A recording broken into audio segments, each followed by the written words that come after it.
خواتین حضرات السلام علیکم۔ میری ماں گزر گئی ہیں اس دنیا سے۔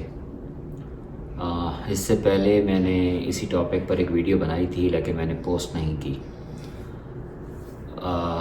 میں کچھ بول گیا تھا زیادہ جس کی وجہ سے میں نے ویڈیو پوسٹ نہیں کی۔ جب میں نے اس کو ریویو کیا تو میں نے یہ سوچا کہ نہیں، یہ مجھے پوسٹ نہیں کرنی چاہیے، کیونکہ میں یہ سمجھتا ہوں کہ یوٹیوب ایک ایسا پلیٹ فارم ہے جہاں پر کسی بھی طرح کا کوئی بھی ویور جو ہے وہ آ جاتا ہے۔ حالانکہ میں نے اپنی یوٹیوب چینل کو وہ کیا ہوا ہے، کسٹمائز کیا ہوا ہے تھوڑا سا، کہ 18 سال کی زیادہ عمر کے جو لوگ ہیں وہ میرا کنٹینٹ دیکھیں، صرف اور صرف بچے نہ دیکھیں۔ تو ایسا نہیں ہے کہ میری ویڈیوز میں کچھ ایسا ہوتا ہے کہ جو بچوں کے لیے نہیں ہے، لیکن جو کچھ میں بولتا ہوں وہ ہو سکتا ہے کہ بچے اس میں ڈسٹریکٹ ہوں۔ تو میں نے جان بوجھ کر وہ ویڈیو پوسٹ نہیں کی اور سوچا کہ میں پھر سے جو ہے نا ویڈیو بناؤں گا۔ میں یہ سمجھتا ہوں کہ ماں باپ کے چلے جانے سے زیادہ کٹھن وقت انسان کی زندگی کے اوپر اور کوئی نہیں آ سکتا۔ یہ وہ حقیقت ہے کہ جو یا ماں باپ کو یا اولاد کو فیس کرنی ہوتی ہے۔ ہم نے اپنی ماں کی صورت میں یہ فیس کی۔ کچھ چیزیں میں آپ کو اپنی والدہ کے حوالے سے گوش گزار کر دیتا ہوں۔ میری ماں ایک بہت بہادر عورت تھیں۔ ان کی جو فائٹ تھی وہ لیٹ 80s سے اس کی فائٹ شروع ہوئی۔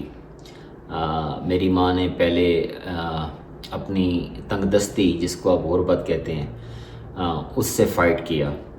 پھر اس کے بعد میری ماں نے اپنی بیماری کے ساتھ فائٹ کیا۔ تھرو آؤٹ میری ماں فائٹر رہی ہیں اور میں ایک فائٹر کا بیٹا بھی ہوں اس حوالے سے۔ میری ماں 4 فروری 2025 صبح تقریباً 11 بجے ڈیرہ اسماعیل خان سے انتقال کر گئیں۔ وہ کہاں گئیں میں اپنے عقیدے کے مطابق کچھ سمجھتا ہوں، جو کہ میں ضروری نہیں سمجھتا کہ شیئر کروں، کیونکہ پھر بحث جو ہے وہ کسی دوسری طرف مڑ جائے گی اور میں کچھ اور بولنا شروع کر دوں گا۔ جو غور طلب بات ہے وہ یہ ہے کہ میری ماں نے میری زندگی کو جینے کا جو طریقہ تھا اس کو بدل دیا ہے۔ میں کینیڈا میں ہوں، میں نہیں پہنچ سکا کیونکہ جس شہر میں میں رہتا ہوں وہ تقریباً 30 سے 31 گھنٹے کی جو ہے وہ فلائٹ کم از کم جو ہے وہ پڑتی ہے۔ میری اس میں کہہ سکتے ہیں کہ نااہلی ہے، یا یہ کہہ سکتے ہیں کہ میں بدبخت ہوں کہ میں ماں کے ٹائم پر نہیں پہنچ سکا۔ لیکن دوسری صورت میں جب میں دیکھتا ہوں کہ میں اپنی ماں کی زندگی کو بہتر کرنے کے لیے نکلا تھا۔ میں جاب لیس ہوا تھا دبئی میں، ایک وقت تھا تقریباً 2010 میں، کچھ مہینوں کچھ سالوں کے لیے میں جاب لیس ہوا تھا۔ تو اس وقت میں کچھ لکھتا لکھاتا بھی ہوں، تو اس وقت میں نے ایک شعر کہا تھی تو پوری کی پوری نظم، لیکن اس کا جو مطلب ہے وہ میں آپ لوگوں کے گوش گزار کر دیتا ہوں کہ کب کی تھی تمنا کہ زر و مال بہت ہو، چاہا تھا یہ بس ماں میری خوشحال بہت ہو۔ تو میری ماں خوشحال ہو گئی تھی۔ 2006 یا 7 کے بعد خوشحالی نے ہمارے گھر کا راستہ دیکھ لیا تھا۔ اللہ کا لاکھ لاکھ شکر ہے کہ ہم خوشحال رہے 2020 تک، کہ جب میری ماں کو لیور کی جو ڈیزیز ہے وہ ڈائگنوز ہوئی، اور 2020 سے لے کر 2025 فیب تک میری ماں نے مسلسل اس بیماری کے ساتھ لڑا اور بہت بہادری کے ساتھ لڑا۔ میں نے جب کبھی ماں سے پوچھا کہ آپ کی طبیعت کیسی ہے، انہوں نے جواب میں صرف 2 چیزیں کہیں کہ اللہ کا شکر ہے میں ٹھیک ہوں، تیسری کوئی بات نہیں کہی۔ یہ نہیں کہا کہ میں چلنے پھرنے سے اب چلی گئی ہوں، میں بیڈ پہ آ گئی ہوں، مجھے کمزوری نے آ کر گھیرا ہے۔ 50,000 مسائل تھے میری والدہ کے، لیکن میری والدہ نے کبھی یہ نہیں کہا کہ میں تنگ ہو گئی ہوں، ہمیشہ شکر ادا کیا۔ اور شاید یہی وجہ ہے کہ ماں نے وہ شکر ادا کرنے کا جو کی عادت ہے وہ ہمارے اندر ڈال دی۔ جس حال میں بھی تھے ہم، جب کبھی جہاں کہیں پر بھی تھے، ہم نے اللہ کا شکر ادا کیا۔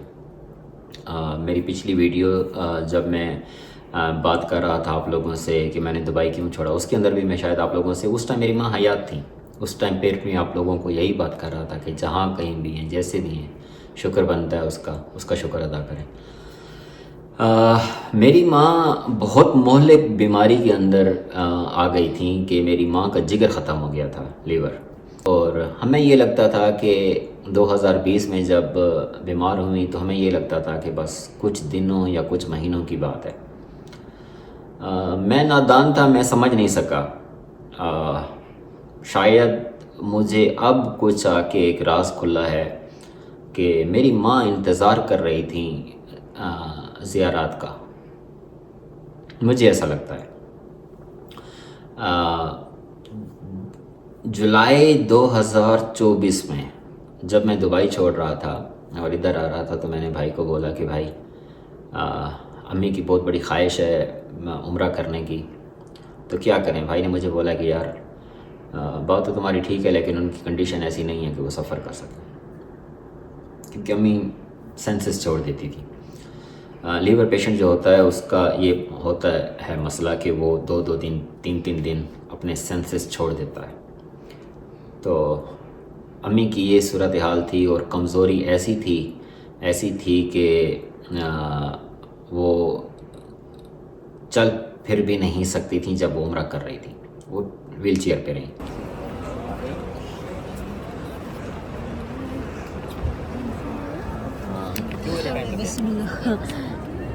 ویل چیئر پر بھی ایسی ہوتی تھیں کہ ایک سائڈ سے ہمیں ان کو پکڑ کے رکھنا ہوتا تھا، just to be the centre of the chair تو ان کو پکڑ کے رکھنا پڑتا، نہیں تو ایک سائڈ پہ وہ ہو جاتی تھی. تو ان جیسی بہادر عورت میں نے زندگی میں نہیں دیکھی. اگر کسی شخص کو ایک سر کا درد ہونا اور آپ اس کو کہیں کہ بھائی اس گلی سے دوسری گلی تک چلے جاؤ تو وہ آپ کو بولے گا کہ نہیں میں گھر پہ ٹھیک ہوں، میں نہیں جا سکتا. اور مجھے یاد ہے کہ میں نے جب امی کو جون میں کہا کہ امی آپ کو عمرہ کراتے ہیں، کیا خیال ہے؟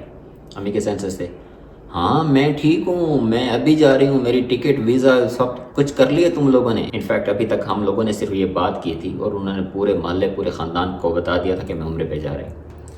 مجھے یہ لگتا ہے کہ میری ماں 5 سال تک اس وجہ سے زندہ رہ گئیں کہ ان کو عمرہ کرنا تھا. جیسے عمرہ کر کے واپس گئیں، کوئی 2 مہینے اسلام آباد میں رہی میرے چھوٹے بھائی کے پاس. پھر اس کے بعد بھائی نے ان کو شفٹ کر دیا واپس اپنے ہوم ٹاؤن ڈیرہ اسماعیل خان. تو اس کے بعد وہ گریجولی جو ہے بہت تیزی سے امی نے ڈکلائن کیا، ملٹی آرگن فیلئرز کی طرف گئیں. اور کچھ دن پہلے 4 فروری کو میری والدہ کا انتقال ہو گیا. میں اس وجہ سے یوٹیوب کے اوپر ویڈیو کوئی نہیں بنا رہا تھا کہ کچھ مجھے اچھا نہیں لگ رہا تھا. میرے لیے دعا کریں کہ میں اللہ مجھے استقامت دے. بہت ہی مشکل کام ہوتا ہے. مشکل اس وقت ہوتی ہے کہ جب آپ تنہا ہوتے ہیں. اور تنہا ہونے کا یہ مطلب نہیں ہے کہ آپ کو گھبراہٹ ہوتی ہے. بات یہ ہے کہ آپ کے ذہن کے اندر ایک ہی بات 24 گھنٹے کھڑی رہتی ہے. آپ کو کوئی ڈسٹریکٹ کرنے والا نہیں ہوتا، کوئی آپ کا نام نہیں پکارتا، کوئی آپ ادھر سے کوئی آواز نہیں دیتا، کوئی آپ کو کوئی کام نہیں بولتا. تو اس طرح کے جو معاملات ہوتے ہیں، معمولات زندگی، وہ انسان کو بزی رکھتے ہیں اور انسان کا خیال جو ہے نا وہ بٹا رہتا ہے. کیونکہ میرے ساتھ ایسا مسئلہ نہیں ہے. میں فی الوقت کام نہیں کر رہا اور میرے پاس اور کچھ سوچنے کو ہے نہیں سوائے ماں کے. تو آپ لوگوں سے گزارش ہے کہ آپ جس کو بھی مانتے ہیں، آپ کے جو بھی رسومات ہیں، آپ جو کرتے ہیں، میری ماں کے لیے آپ دعا کیجیے گا. اور بس اس وجہ سے میں کچھ ٹائم سے ویڈیو ریکارڈ نہیں کر پایا اور میں نے سوچا کہ میں آ کر یہاں پر ایک چھوٹی سی ویڈیو بناؤں اور اس میں بتا دوں کہ میری والدہ کا انتقال ہو گیا اور آپ لوگوں سے میں دعا کی درخواست کروں. بیسیکلی یہ ویڈیو بنانے کا ایک جو خاص مقصد ہے وہ یہ ہے کہ میں یہ چاہتا ہوں کہ آپ میری والدہ کے حق میں دعا کریں کہ ان کے آگے کی جو منزلیں ہیں وہ آسان ہوں. اگلی ویڈیو تک کے لیے مجھے اجازت دیجیے، پھر ملاقات ہوگی. رب رکھا.